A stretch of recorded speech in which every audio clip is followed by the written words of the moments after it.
kayaknya ya, manajer Tora ya. Kita kasih kesempatan buat yang tua lah ya. Kan harus menghargai ya. Oh gitu, baik. Manajer Iya, Tora bener. itu artinya untuk Tiger Troopers berhasil untuk bisa memilih pemain. Ya, dan juga kamu bisa menentukan dari manajer lainnya siapa yang akan selanjutnya memilih. Kalau begitu pastinya silakan kembali ke tempatnya masing-masing kepada para manajer. Udah terima kasih banyak karena sebentar lagi ini adalah saat yang paling ditunggu-tunggu sama pemirsa di rumah nih Abang. Bener banget ya Bill, tapi yang pastinya kita akan memulai langsung saja match round pertama. Langsung saja Ajiswan dan juga Skyla, silakan. Halo pemirsa, selamat datang kembali di Esports Star Indonesia season ketiga Battle in Style. Dan kali ini gue gak sendirian karena ada partner gue juga yang selalu menemani yang luar biasa. Ada siapa di sini nih? Ada Ajiswan, Skyla. Halo pemirsa semuanya, semoga pada sehat-sehat aja di rumah. Yoi. Luar biasa, di mana episode 1 kita udah melihat udah ada 4 orang juga yang terpilih dari masing-masing coach dan juga manajer yang luar biasa tentunya untuk 48 survivors yang bakal berlaga untuk hari ini harus benar-benar menunjukkan kebolehannya Ajiswan. Setuju Bung Skyla ya, karena kan kemarin kita udah lihat 4 player yang ibaratnya dapat privilege untuk dipick sama teman-teman coach dan juga manajer, tapi hari ini harusnya mereka-mereka yang di sana harusnya nggak betah selamanya di sana. Harus ibaratnya udah join ke salah satu tim yang emang udah dilirik sejak lama gitu ya. Betul banget, karena kalau kita ngomongin tentang MVP sendiri, ini godaannya juga cukup banyak ya. Mungkin ketika mereka sudah memantapkan hatinya untuk ikut dengan manajer atau coach A, tiba-tiba pas lagi goda-godaan gitu kan, lagi coba merayu, bisa kalah juga sama yang mulutnya lebih manis gitu. Benar.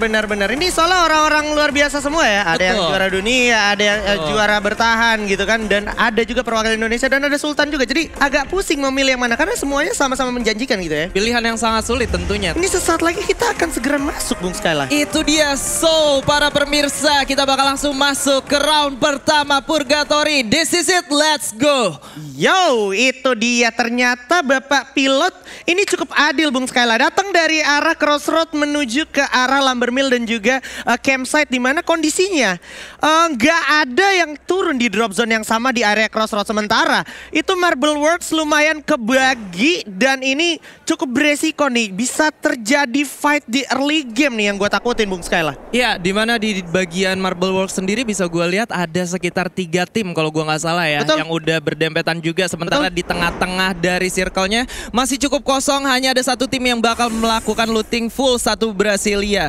Dan kali ini di bagian Blue Zone ada 3 tim yang berdekatan, tapi peperangan justru terjadi di bagian Marble Works terlebih dahulu Ajiswan. Betul sekali ya, ini kondisinya dari tim 11 Amau dan kawan-kawan perlu banget pay attention, jangan sampai mereka lengah gitu. Kondisi di open field begini nih sangat berbahaya. Ini yang gue maksud.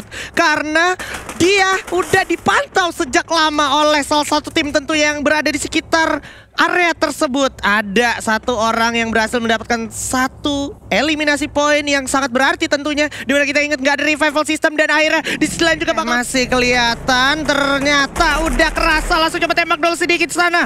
Respon yang cukup baik, tapi tentunya Rare juga harus jatuh terkena begitu saja disusul sama Tetsu. Dan Jare berhasil dapetin 1, Bican juga bakal mendapatkan 1 lagi eliminasi poinnya. Tersisa 2. Kali ini mau nggak mau harus mental melarikan diri sejauh mungkin karena mereka sudah tidak mampu lagi menolong kawan-kawan yang sudah terkena down dan tereliminasi di sana. Posisi yang akhirnya tidak menguntungkan karena minimnya info di mana meletak musuhnya tepat berada, dan akhirnya masih dengan jangkauan yang mungkin dijangkau oleh 1 player bergerak dengan menggunakan mobil vehicle tentunya, mencoba mencari kesempatan dan siap untuk menabrak, di mana udah ada 1 orang juga jatuh terkena down, siap diras begitu saja, tapi 1 tukar 1 ternyata Rare berhasil mendapatkan rolls. Akhirnya teman-teman dari tim ini berhasil meratakan seluruhnya. Wow, ternyata bukan. Mereka cuma menyelamatkan aja ya ternyata. Mereka menyelamatkan karena terkena down 1 orang. Sampai akhirnya ada 1 space untuk mereka coba kabur. Tapi di lane sisi kali ini tim 11 bakal bertemu dengan tim 1. Keduanya sudah melakukan setup. Dan dari seorang Dili bakal coba untuk melakukan commit ke arah depan Ajiswan. Ya, udah mulai coba bakal disusul juga sama motor yang udah siap juga. Ngebut banget itu, kenceng banget dengan misalnya. Tapi awas, ada DXB yang juga mau gak mau berhasil mendapatkan pundi-pundi poin eliminasi. Nice, sudah terasa juga eksekusi teriakan-teriakan dari area stage sampai akhirnya mereka panen lootingan di fase early, Bung Sky lah.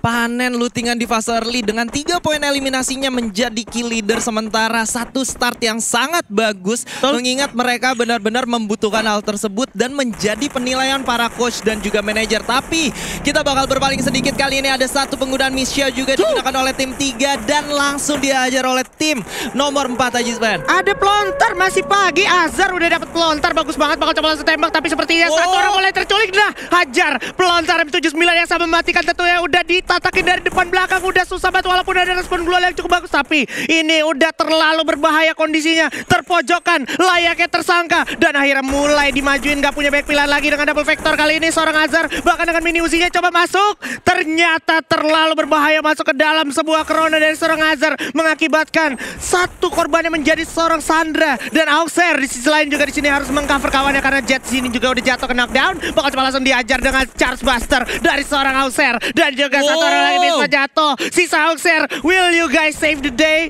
or will you guys dead by now? Akhirnya Auxer agak sedikit kebingungan dan milih apakah dia mau ngeras atau tidak. Tapi dua orang di depannya cukup berbahaya dan cukup mematikan kondisinya. Dan itu dia satu orang jatuh. Satu lagi Charge Buster dari Auxer. Membuka Auxer, melakukan clutch. Ini dia, Darderdor. Dua orang berhasil dijatuhkan oleh Auxer. Satu lagi bakal menjadi momen clutch play untuk Auxer.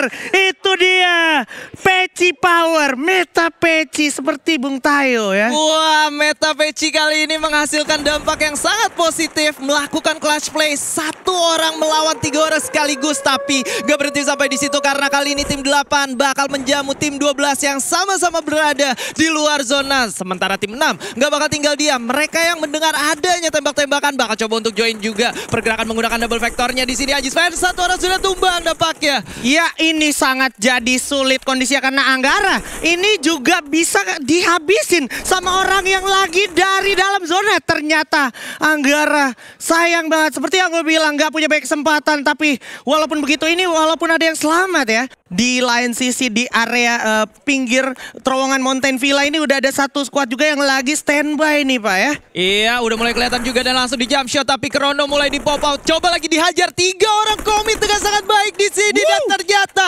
ditumbangkan dengan sangat mudah.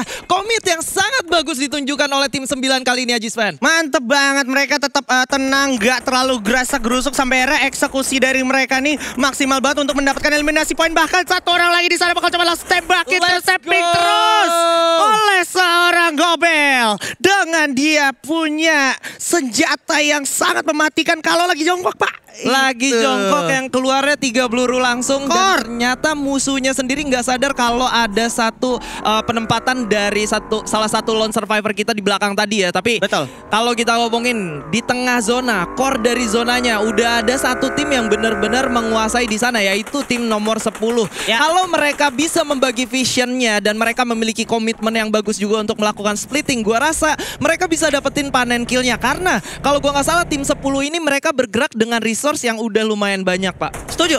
Ini secara resource harusnya dari tim nomor 10 udah banyak banget bisa mereka dapatkan dan bisa mereka pergunakan dengan semaksimal mungkin. Tapi kalau mereka muter-muter play along dengan dia punya vehicle bakal jadi resiko juga karena nggak nutup kemungkinan tim-tim yang ada sekitar mereka itu pasti bereaksi dengan pergerakan yang mereka lakukan dan akhirnya ada Dilly juga di sini kayaknya bakal lebih milih untuk regroup karena dia sadar oke, circle-nya udah warning, udah bakal jalan dan udah bakal mengecil